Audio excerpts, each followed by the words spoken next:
राधे गुरुजी। राधे राधे। मेरा प्रश्न ये है कि जो कोई और मतलब धर्म या गुरु किसी भी संत की बुराई करते हैं तो वो समझते हैं उनका मेंटलिटी ऐसी है, वो नहीं समझते हैं इसलिए।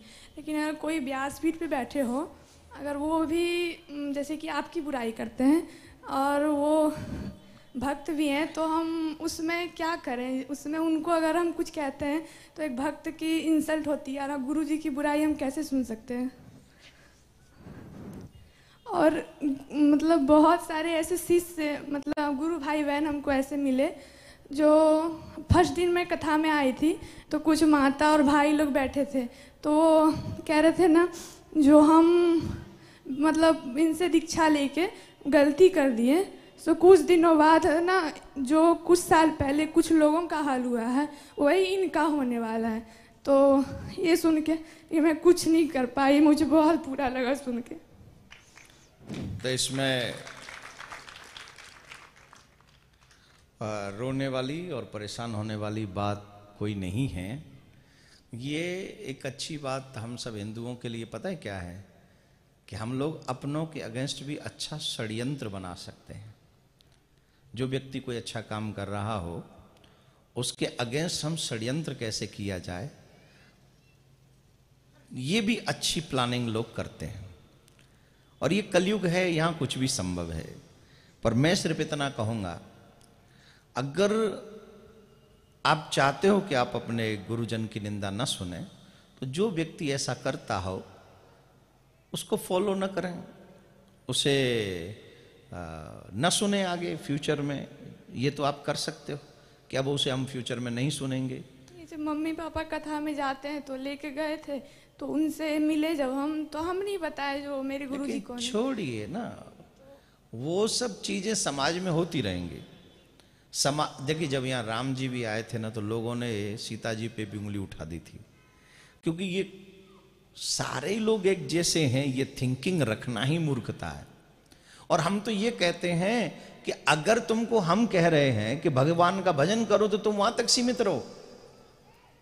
तुमको अगर हम कहें कि यहाँ के पर्सनल सेवा करो, ये लड्डू बनाओ या पूड़ी खिलाओ, वो मत करो भाई। हम तो यही कह रहे हैं ना कि भजन करो, जितना ज्यादा हो सके उतना ज्यादा भजन करो।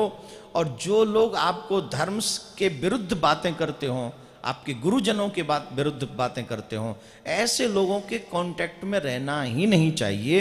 क्योंकि ऐसे लोगों के कांटेक्ट में रहोगे तो निश्चित आपकी श्रद्धा खत्म हो जाएगी, समाप्त हो जाएगी, और न फिर आप यहाँ के रहोगे न वहाँ के रहोगे। तो मैं तो सिर्फ इतनी सलाह दूंगा, जो धर्म के विरुद्ध आपको कोई शिक्षा देता है ऐसे लोगों के संबंध में आपको नहीं रहना चाहिए। मैं सिर्फ इतना ही कहूंगा, चाहे वो कितना भी, वो भक्त हो ही नहीं सकता जो संतों की बुराई करे। कैसा वो भक्त होगा जो संतों की बुराई कर रहा है? कैसा वो महान आत्मा होगा जो गुरुजन, अथवा सिर्फ कोई छोटा सा व्यक्ति भी अगर धर्म का प्रचार कर रहा है और अगर हम उसे बुराई कर रहे हैं उसकी, तो उस व्यक्ति की आत्मा कैसी होगी? ये तो आपको सोचना चाहिए। हमने आज तक 22 साल हो गए व्यासपीठ से कभी किसी संत महात्मा की, कथाकार की बुराई की है? बोलो, कभी भी क्यों नहीं की है? क्योंकि भगवान ने मना किया है। और वैसे भी समाज इतना अधर्मी बनता जा रहा है। अगर हम और ऐसे ही अधर्म का प्रचार करते रहे और ऐसे ही और लोगों को हम लोग नीचा दिखाते रहे, तो इसका असर एक व्यक्ति पर नहीं पड़ेगा, इसका असर समाज पे पड़ेगा। और आने वाला समाज फिर धर्म पर बिलीव नहीं करेगा, विश्वास नहीं करेगा। ये हम लोग आज नहीं सोचते, क्योंकि आज हम किसी को गिराना चाहते हैं। हमारा उद्देश्य है किसी को नीचा दिखाना, हमारा उद्देश्य है उसे एकदम इतना गिरा दो कि वो उठ ना सके। लेकिन एक बात मैं मानता हूं, गिराना और उठाना परमात्मा के हाथ में है। भगवान जब तक जिससे जो काम करवाते हैं उतना ही उससे काम करवाना है। लेकिन हमें ऐसा कोई अधिकार हमें कोई व्यक्ति ऐसा काम नहीं करना चाहिए जिससे हमारी वजह से एक भी व्यक्ति धर्म के विरुद्ध चला जाए। हमारा प्रयास हो कि सबको धर्म के साथ में लेके रखें, तो ये बहुत ज़्यादा जरूरी है। ठीक है, धन्यवाद।